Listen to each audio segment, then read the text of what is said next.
Hello and welcome back to Thrillnet, and something that's sort of now becoming an annual tradition as of this year. We're not here for Pleasure Beach today. Well, we are, because we've just been in there since 10 AM and it's a late night riding. But this video is going to be about an attraction that's outside called Pasaje del Terror. I'm bringing you my 2024 review of the attraction. I did my first ever review last year and experienced it for the first ever time. And if I was to compare it to other scare attractions I've done, I liked it.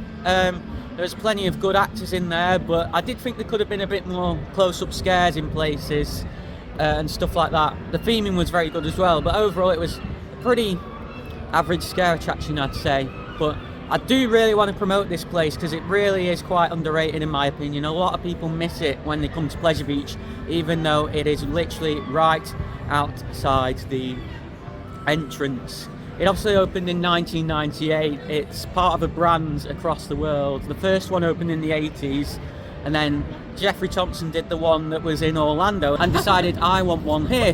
Hence, we have this attraction today, which has been sat in the basement of the casino building ever since. Looking forward to seeing what changes there may be in there. I believe it does change pretty regularly, so we may not be experiencing the same attraction that we did about 12 months ago. I'm not expecting a ton of changes in there because they did change a lot last year for the 25th anniversary, but regardless of what they've changed, it's going to be great to get back in there. I've been begging Josh all year to get me in there. Pasaje del Terror Blackpool is a scare maze located in the basement of the casino building just outside the entrance of Blackpool Pleasure Beach Resort, Lancashire. The experience consists of loud noises, thematic lighting, strobe effects, smoke, set pieces, and most importantly of all, live actors that in combination create a very scary experience. The entrance to it is just over here. We're going to walk across now and we're going to get our tickets.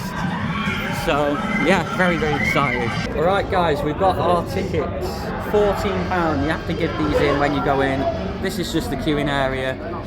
Restrictions up there. You have to be 10 to go in this, but I recommend 12 plus personally. I'll give you a bit more details afterwards. As mentioned briefly, Pasaje del Terror is priced at £14 per person on the door. However, do be aware that if you book tickets online via the Pasaje del Terror website in at least 1 day in advance, you can get a discount of £2, meaning you can get the tickets for just £12 per person. This attraction may also not be suitable for those who are pregnant, suffer from epilepsy, or are of a nervous disposition. A full list of restrictions can be found also on the Pasaje del Terror website. Do also be aware that you will need to be able to access a number of stairs in order to get down to the basement of the casino building where the attraction is located.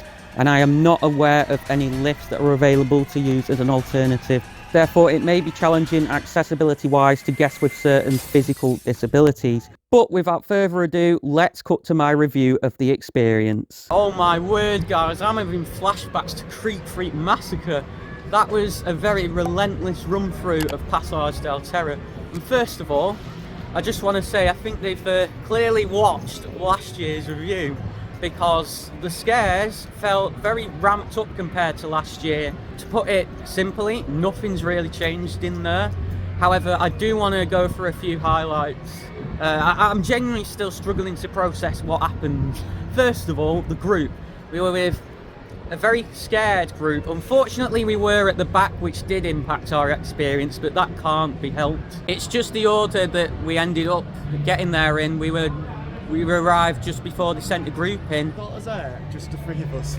Yeah, please, Pasaje, if you're watching, can we just have a run through with us three? Because honestly, that would have been so intense. If we were at the front, it would have felt that would have been ridiculous.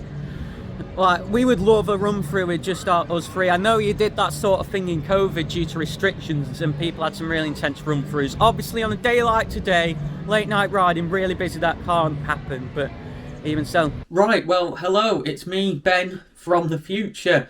Some of you may have already noticed, but this video is actually a re-upload. I did upload the original take of this, I guess you could say it was, about 3 days ago. However, following some feedback, I have taken that video down and I'm just redoing my review, which was originally filmed on part right here, right now, because the original did contain quite a few spoilers. You've got a mixture of scenes throughout. You've got both your classic scenes that you could probably imagine if you've never done something like this before, where actors jump out at you and scare you, but you've also got some more actor-led, dialogue-driven scenes where you're stopped by the actors in a heavily themed room and you're given some dialogue. There's sometimes some jokes and stuff like that, and that just helps to relax the atmosphere a little bit after you've had a bit of a intense couple of minutes, giving the guests a false sense of security, which is really great because it means the scene following, where you're back into the scares, it's even harder, but also to create tension as well, which is definitely the case with the pre-show especially. You've got parts where actors are just banging the hell out of some metal. Sounds are so important in a scare attraction, and Passage utilised them so well. A couple of points of constructive criticism I have to make about the run-through though, was in particular the actor-led scenes. Now this isn't necessarily the attraction's fault, but our group were very scared and they kept screaming throughout the actor-led scenes in parts that weren't even meant to be that scary really. So it was difficult to hear the actors, and particularly in a scene just under halfway through that's actor-led, which is in a bit of a horror memorabilia room, I guess you could say. You may recognise some of the props in there. If you're a horror fan, you'll absolutely love that scene. Last year, that scene was about 1.5 to 2 minutes we held in there, and that gave you quite a bit of time to observe what was in there, and we were having banter with the actor in there and stuff. But this year, I noticed that that scene was significantly trimmed down in length. But I do wonder if they did that because they realised in the pre-show beforehand that the group weren't really prepared to listen to those sort of scenes. And as for the scene actually following the memorabilia room, if you've been in there before, you'll know that it features a famous horror character. It was new for last year, and it's a very quick scene, about 10 seconds long, but it wasn't timed the best, unfortunately, and that combined with the fact we're at the back of the group, I didn't see that scene. In fact, I've never actually seen that scene properly, and it wasn't helped by the fact that the people in front of us in the group were moving really slowly. They had this habit of whenever they saw an actor, they'd just freeze, which you're not supposed to do. There's another scene later on in the attraction where an actor is led down, let's say, on something. So you see them when you go into the room, they wait until everyone's in there, and then they jump up.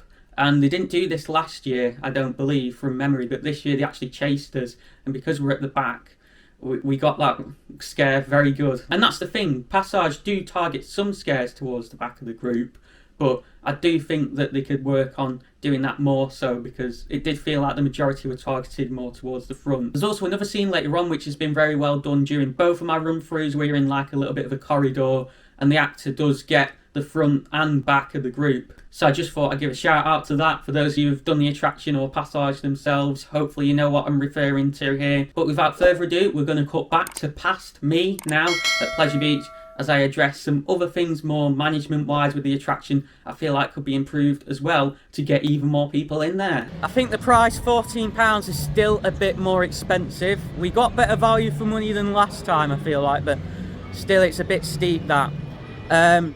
Secondly, merchandise. There's not really any merchandise. If you could just have a little bit at the end in the horror bar or the Pleasure Beach store, a bit of merchandise, I would 100% buy that. And finally, I think, you know, we visit a lot as pass holders, but we can't necessarily afford to do this more often. But after doing that then, I'd love to do it more often, but it's just so expensive. So I feel like maybe teaming up with Pleasure Beach, and I know it's a bit cheeky to ask this, but past discounts or something, you know, for Pleasure Beach pass holders, even if it was just 20% or something like that, or it's 10%, it'd still make a bit of a difference. And I think the same for Pleasure Beach ticket holders as well. You know, it is busy today, but there's days you don't see a lot of people going in there, and that's why I want to do videos like this to promote it. Yeah, exactly. So I think maybe some deals for just Pleasure Beach e-ticket holders as well would be very good. We also got a pic. I don't know if I'm going to use this as the thumbnail or not. We'll use one of them. We'll use one of them. An actor offered to take a selfie of us. Because it was a bit difficult to get one. We will have tagged you in that. It will get posted by either me or Josh or both. Have you already done it? Yeah. But yeah, honestly, Passage, absolutely brilliant. I'm so impressed with that. It definitely feels like feedback's been taken on board. To see last year's video, we're going to a bit more detail. You need to go and check out this video on the right side of your screen. If you're a bit nervous and don't know what to expect, see that. And for more things theme park related in the UK and beyond, make sure you click the icon in the centre of the screen to subscribe, and goodbye.